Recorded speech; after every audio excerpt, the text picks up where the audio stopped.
आणि ह्यांची प्रॅक्टिस म्हणजे यांना जर विचारलं सेटवर की का करतो असं हा विक्रम, तुम्ही सांगितलं सर म्हणून सर सगळ्यांच्या आधी टू व्हीलरवर सेटवर सगळ्यांची कार घेऊन आमचा डीओपी ऍक्च्युली साऊथ इंडियन होता. सो त्याचं इंग्लिश म्हणजे सबटायटल लावलेलं मराठी आपलं.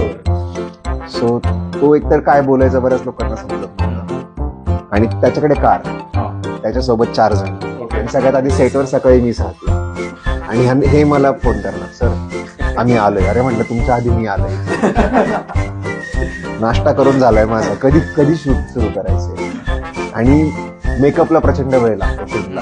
माझ्यासाठी सगळ्यात इरिटेटिंग गोष्ट लाईट्स लावणे आणि मेकअप करणे. इतका कंटाळा येतो मला. Move this side, move that side. अरे म्हणलं ह्याच्या पलीकडे पण दुनिया आहे काहीतरी, आवडा तुम्ही पटकन. आणि ह्यांची प्रॅक्टिस म्हणजे यांना जर विचारलं सेटवर की का करतो असं हा विक्रम, तुम्ही सांगितलं सर म्हणून